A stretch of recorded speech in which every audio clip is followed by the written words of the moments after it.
मेरा नाम नेहा है और मैं 23 साल की थी जब कॉलेज के ठीक बाद मेरी शादी हुई। मेरे पति और मैंने अपना गांव छोड़ दिया और पुणे में बस गए। हालांकि मैंने खुद को अकेला महसूस किया क्योंकि मेरे पति अपने काम और व्यवसाय में अधिक से अधिक बिजी हो गए, जिससे मुझे उनके समय और ध्यान की लालसा हो गई।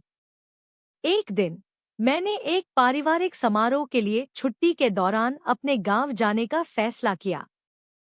इस यात्रा के दौरान मेरी मुलाकात अपने पुराने स्कूल के दोस्त विकास से हुई, जिसे भी इस कार्यक्रम में आमंत्रित किया गया था।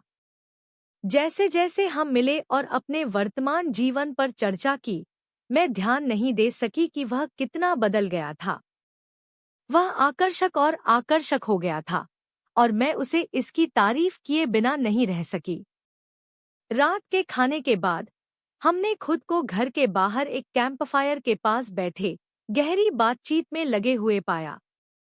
इस अंतरंग क्षण के दौरान विकास ने मेरे सामने कबूल किया कि हमारे स्कूल के दिनों में वह मुझ पर क्रश था। मैं हैरान रह गई, लेकिन मैं मुस्कुराई और धीरे से उसे बताया कि मैंने कभी ऐसा महसूस नहीं किया था।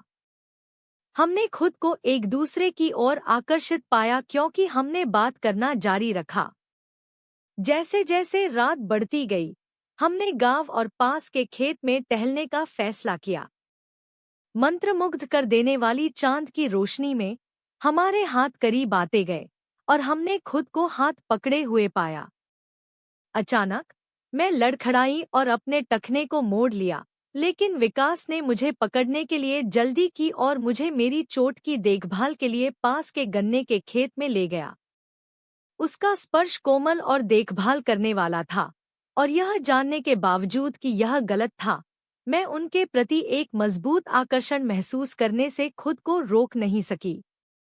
जैसे ही उन्होंने मेरे शरीर की जांच की, वे मेरी सुंदरता के लिए अपनी प्रशंसा व्यक्त करने से खुद को रोक नहीं पाए।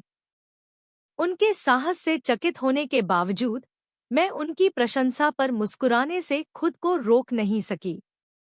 उनकी खुशी स्पष्ट थी और वह मेरे करीब आते गए, जिससे मेरा दिल दौड़ने लगा। इससे पहले कि मुझे पता चलता, हम एक भावुक आलिंगन में हमारा जुनून और हमारे होंठ एक उत्साही चुम्बन में मिले। की सारी समझ खोते हुए और हम एक दूसरे के शादी के बारे में निर्विवाद इच्छा से भस्म हो गए थे।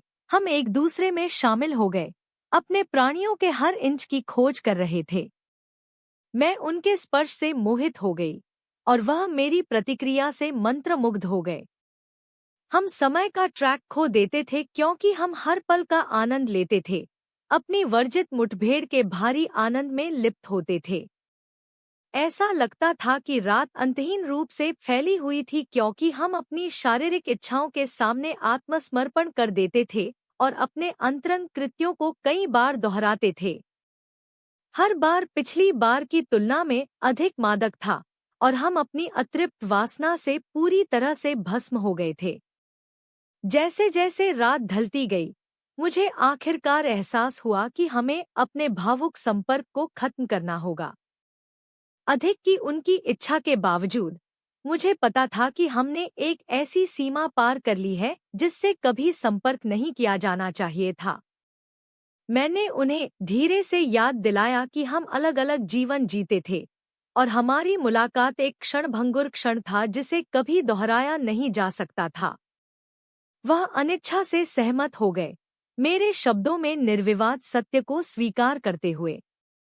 जैसे ही हम अलग हुए, हम दोनों को पता था कि हमारे बीच जो हुआ वह हमेशा हमारी यादों में अंकित रहेगा। हमारे जुनून की रात अविस्मरणीय थी, लेकिन यह एक ऐसा अध्याय था जिसे बंद करने की आवश्यकता थी। हम अपनी इच्छाओं के आगे झुक गए थे, लेकिन हम यह भी समझ गए कि यह एक अविवेक था जिसे कभी दोहराया नहीं जा सकता था। जैसे ही हम एक दूसरे को विदा करते हैं, हम शांति की एक स्थायी भावना के साथ रह गए, यह जानते हुए कि हमारी क्षणिक मुलाकात हमेशा एक प्यारी स्मृति बनी रहेगी।